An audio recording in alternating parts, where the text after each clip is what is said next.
Graça e paz, seja muito bem-vindo, seja muito bem-vinda. Você está no canal Ensine Palestra. Meu nome é Alex Paulo e o objetivo do nosso canal é transmitir o conhecimento sistemático da Palavra de Deus. Hoje vamos falar sobre a doutrina da queda. A doutrina da queda do homem, as suas consequências e o que nós podemos aprender com esta doutrina que vai falar sobre o pecado, mas também vai falar sobre a graça de Deus. Vamos juntos? Vamos para mais um vídeo? Vamos então para mais um vídeo aqui no canal Ensine Palestra. A lição de hoje é a número 3, o corpo e as consequências do pecado. Nós temos o nosso texto áureo, nós temos a nossa verdade prática, nós temos a nossa leitura bíblica em classe e temos você na nossa companhia. O tema que nós estamos abordando hoje faz parte da nossa revista Lições Bíblicas, o guia de estudos publicado pela CPAD, a Casa Publicadora das Assembleias de Deus. Na nossa revista da classe adulto, nós estamos estudando sobre corpo, alma e espírito. Corpo, alma e espírito, a integralidade do ser humano, a restauração integral do ser humano para chegar à estatura completa de Cristo. O nosso comentarista é o pastor Silas Queiroz, que está nos ajudando a entender melhor o assunto, que está nos conduzindo por esse tema tão significativo e de onde nós já estamos extraindo preciosas e valiosas lições. Hoje, recém-aula 3, mas nós já queremos contar com a sua companhia para todo o trimestre. Vamos juntos durante todas as nossas 13 lições. Por isso, eu convido você a já estar conosco, a você que ainda não é inscrito, inscrever-se no canal, deixar o seu like, curtir o nosso canal, faz toda a diferença. E também, você que ainda não é inscrito, inscreva-se, já deixa o sininho ativado para que quando nós tivermos um vídeo novo, você seja notificado sobre ele. A nossa primeira parte, o nosso primeiro tópico, da perfeição à morte. Nós temos aqui 3 subtópicos: a certificação divina, pecado e dor, velhice, autenticidade e gratidão. A certificação divina é muito interessante, esse subtítulo que o autor colocou na revista. Quando Deus criou cada coisa, cada elemento, Deus disse, é bom. Deus criou as luzes, é bom. As luminárias, é bom. Tudo que Deus foi criando, Ele foi dizendo, é bom. Mas quando chegou a vez de criar o homem, e Ele o fez com as suas próprias mãos, e aqui nós temos algo muito emblemático. Deus criou tudo através da sua palavra. Haja luz e houve luz. Tudo através da sua palavra. Agora o homem, ele fez questão de criar com as suas próprias mãos. Nós somos autoria divina. Deus é autor da vida. Deus é o doador da vida. A certificação divina fala que Deus disse, é muito bom. Deus teve prazer na sua criação. Deus teve alegria ao criar o homem. Deus teve uma alegria imensa ao criar o ser humano. Deus teve uma alegria imensa a fazer a primeira família. Quando cria também Eva para estar com Adão, Deus assim cria a primeira família. Quando cria Adão, quando cria Eva, quando cria a primeira família, Deus então, ele celebra o primeiro casamento, o primeiro lar, que era ali no Jardim do Éden. Ali era o lar do homem, ali era o lar da mulher, ali o lar do primeiro casal. E Deus fazia questão de estar presente ali. Toda a viração do dia, Deus ia até ali e Deus falava com Adão, Deus falava com Eva. E agora eu quero convidar você a fazer um raciocínio, a fazer nós tentarmos aqui imaginar, um exercício de imaginação para vermos Deus chegando ali. É claro que Ele não chegou com a sua glória, com a sua majestade, com o seu poder, não. Ele chegou através de uma teofania, ou seja, Deus materializou-se como um ser humano para estar ali com Adão, para estar ali com Eva, perguntar sobre o dia, perguntar sobre o que havia acontecido. Deus sabe de todas as coisas, Deus é onisciente, Ele sabe de todas as coisas, mas Ele queria conversar com Adão e Eva. E assim é hoje. Deixa eu abrir um parênteses aqui para já retornar em seguida. Deus quer conversar conosco, Deus quer participar da nossa vida. Se nós pensarmos assim, não, mas Deus sabe de tudo que acontece na minha vida, por que eu vou relatar os meus problemas para Ele? Se Deus conhece a minha vida, por que eu vou dizer para Ele do que eu estou precisando? Porque simplesmente Deus quer traçar um diálogo conosco. porque simplesmente Deus quer relacionamento. Essa é a palavra. Deus quer relacionamento com o homem. E ali no Jardim do Éden, ele tinha esse relacionamento. Até que um belo dia, ele chega ali, cadê o homem? O homem estava escondido. E Deus pergunta, onde você está, Adão? E Adão disse, Senhor, eu estava nu e fugi da tua presença. Fiquei com medo, fiquei com vergonha. E Deus disse, Adão, como tu sabe que estás nu? Comesses então daquele fruto, o qual havia proibido você de comer? Porque no momento em que Adão ele come do fruto, no momento em que Eva come do fruto, eles passam da época da inocência, quando andavam nus pelo jardim, olhando um para o outro, contemplando um ao outro, e não sentiam vergonha. Não sentiam qualquer vergonha. Eles eram inocentes. No momento em que eles comem do fruto, então eles, a partir daí, eles têm consciência. Aí vem a queda. Mas deixa eu retroceder um pouquinho aqui. Deixa eu falar sobre a imagem e semelhança. Deus fez o primeiro homem parecido consigo. Lá em Lucas, no capítulo 3, nós podemos ler sobre a genealogia de Jesus. E ali Jesus vai subindo a genealogia, vai regredindo a genealogia até chegar a Adão. E afirma, Adão era filho de Deus. Está lá em Lucas capítulo 3 e 38. Adão foi a matriz reprodutora, o cabeça, o primeiro de sua raça. Santo e sem pecado, porque Deus queria o homem santificado. O homem santo e sem pecado, como Deus, exatamente como Deus. E esse era o desejo de Deus para com toda a humanidade a partir de Adão, que ela fosse santa e sem pecado. A filiação de Adão a Deus deveria reproduzir a imagem e semelhança de Deus em cada um dos seres humanos criados a partir do casamento de Adão e Eva.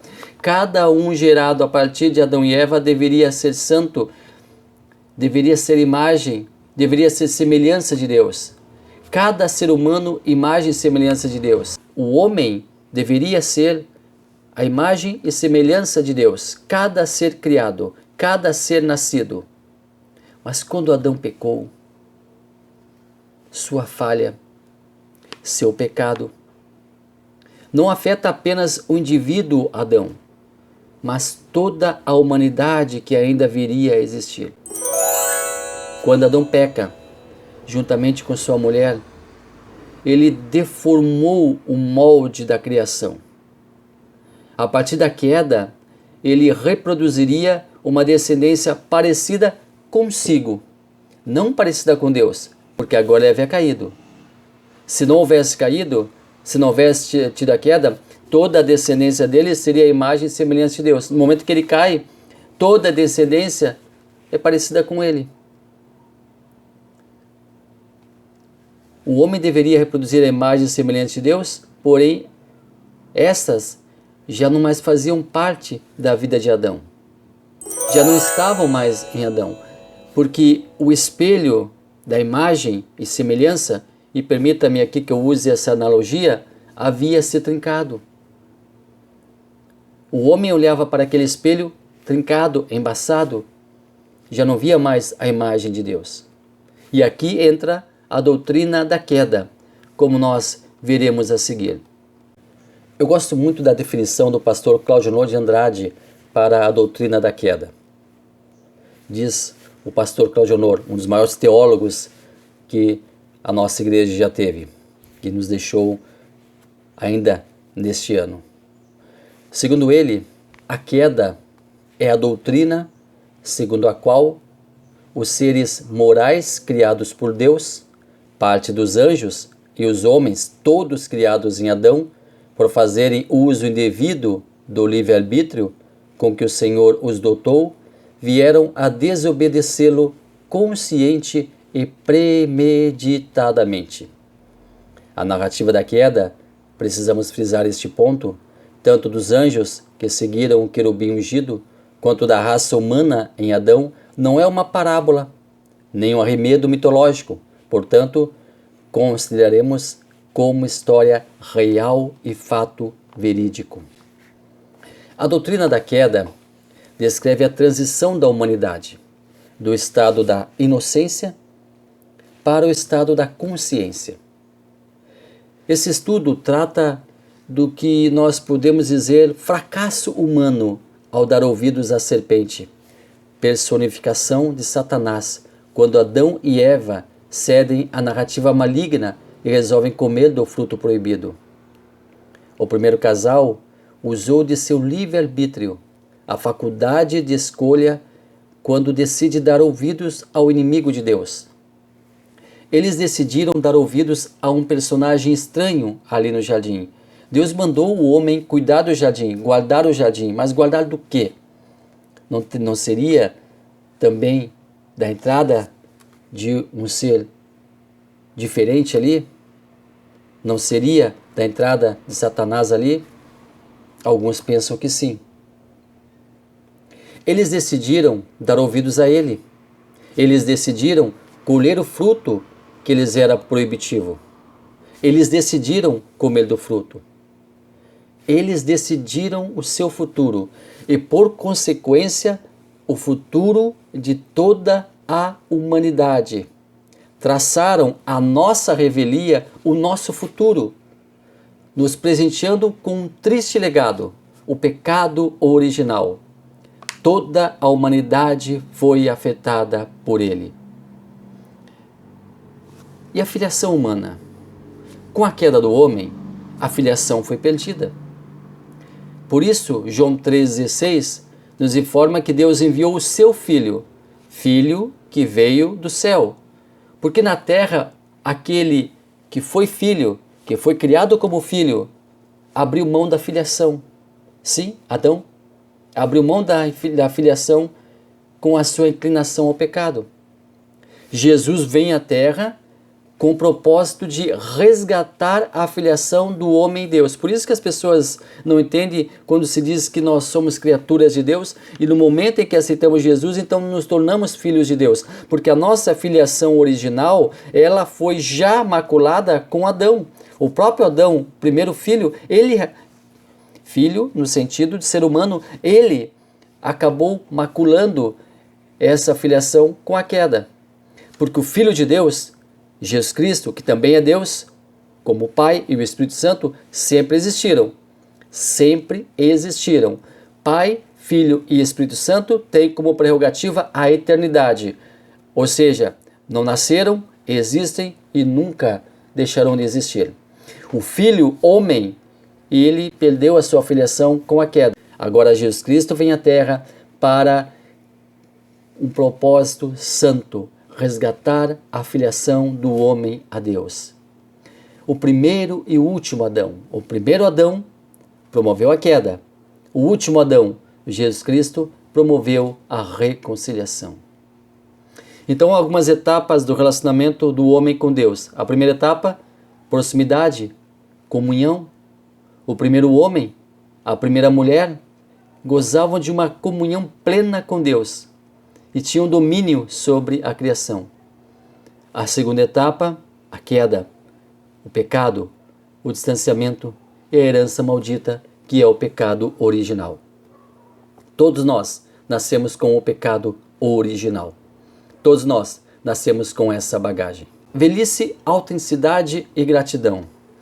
Aqui a revista nos dá uma fórmula interessante. Nós respeitarmos a velhice. Algumas pessoas, elas não querem envelhecer e acabam desenvolvendo uma fobia pela velhice.